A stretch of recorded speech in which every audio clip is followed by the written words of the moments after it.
Setiap orang memiliki rasa marah, bisa marah. Ya.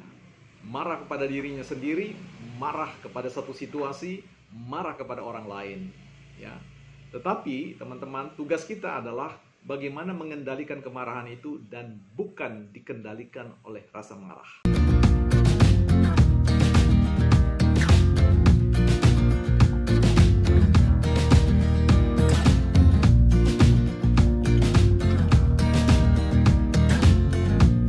Mengapa mengendalikan rasa marah itu merupakan hal penting yang harus kita lakukan?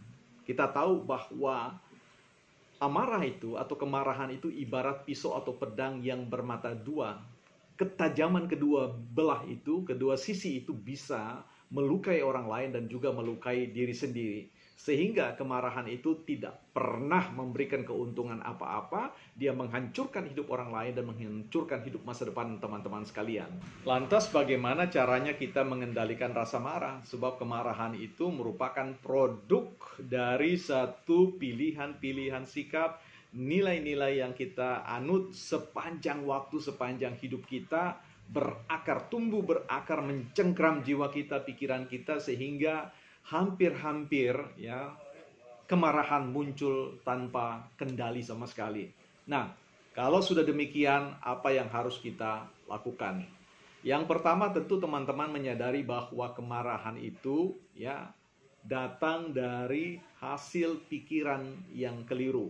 Karena itu perlu kita menyegarkan pikiran kita untuk memasukkan nilai-nilai yang baik di dalam diri kita, memahami arti hidup, memahami arti bagaimana mencintai orang lain, mengasihi orang lain, dan juga mencintai dan mengasihi diri kita, dan bagaimana kita tahu persis apa yang harus kita lakukan untuk membangun sebuah persahabatan yang baik atau membina relasi-relasi yang baik antar pribadi, antar individu, baik kepada pasangan, keluarga, teman kerja, dan orang-orang yang ada di sekitar kita. Dengan pemahaman tentang itu, arti kehidupan yang baik bagi kebersamaan, maka teman-teman sudah punya modal, satu modal yang baik yang terus-menerus harus dipupuk ya. Berikutnya apa? Berikutnya adalah menyadari bahwa kemarahan itu nothing ya. Tidak ada kemarahan itu yang namanya kemarahan yang berwibawa. Tidak ada itu kemarahan yang namanya kemarahan yang keren. Tidak ada kemarahan yang disebut dengan kemarahan yang penuh kekuatan ya atau powerful ya. Kemarahan itu adalah penghancur masa depan teman-teman, masa depan orang lain. Yang ketiga, pahami sumber. Dari mana kemudian rasa marah itu bisa mudah datang? Biasanya datang dari satu kondisi tubuh yang tidak baik, pikiran yang tidak baik, kurangnya jam tidur yang baik, dan seterusnya. Ya, karena itu teman-teman perlu melakukan olahraga sebelum olah pikir dan olah emosi ya, olahraga, olah tubuh ya. Nah, teman-teman yang kehilangan jam-jam tidur yang baik akan mudah terpicu oleh rasa marah, sekalipun itu hal-hal yang sangat kecil ya. Karena itu orang kadang-kadang bingung, saya sudah tidak ingin marah tetapi kok tiba-tiba saya bisa marah. Mungkin itu karena kondisi tubuh Anda, karena tekanan darah teman-teman tinggi, sehingga automatically rasa marah itu muncul begitu saja. Yang berikutnya, cara untuk mengendalikan rasa marah itu Anda perlu bersabar ya, mempraktekkan kesabaran yang berkali-kali ya. Saya tidak menjamin, saya sangat yakin, atau mungkin Anda boleh coba, bahwa orang yang ingin berubah dari orang yang marah menjadi orang yang sabar tidak serta-merta bisa membalikkan situasi seperti membalik ke telapak tangan atau terjadi dalam satu malam. Ya, tidak ada jaminan Anda tidak akan melakukan tindakan marah sekalipun Anda sudah bertekad penuh untuk tidak marah.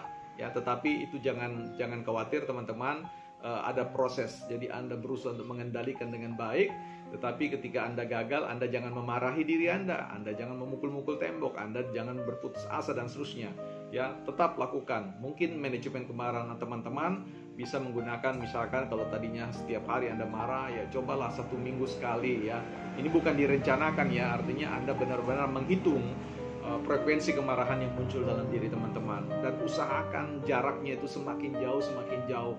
Bahkan nyaris teman-teman, jarang sekali orang menemukan diri kita dalam kondisi yang marah. Sebab ini penting buat kita bagaimana terus berusaha untuk menjadi orang yang jauh lebih lembut, lebih santun, lebih menghargai kehidupan orang lain dan kehidupan diri sendiri. Terakhir yang ingin saya sharingkan teman-teman adalah carikan role model atau idola teman-teman. Cari orang-orang yang sabar di sekitar Anda dan selalu pikirkan mereka, mengapa mereka bisa sabar dan Anda tidak. Ya, saya tidak, Anda tidak bisa sabar sementara mereka bisa sabar. Nah, ketika Anda ingin marah atau menghadapi satu situasi yang sulit yang memicu kemarahan itu, Anda tanya, kira-kira kalau masalah yang sama seperti yang saya hadapi dan dia hadapi, mereka bersikap seperti apa? Dan cobalah permainan imajinasi itu Anda ikuti pelan demi pelan, setahap demi setahap, dan Anda bisa yakin bahwa Anda pun akan menjadi pribadi sebagaimana mereka yang Anda idolakan.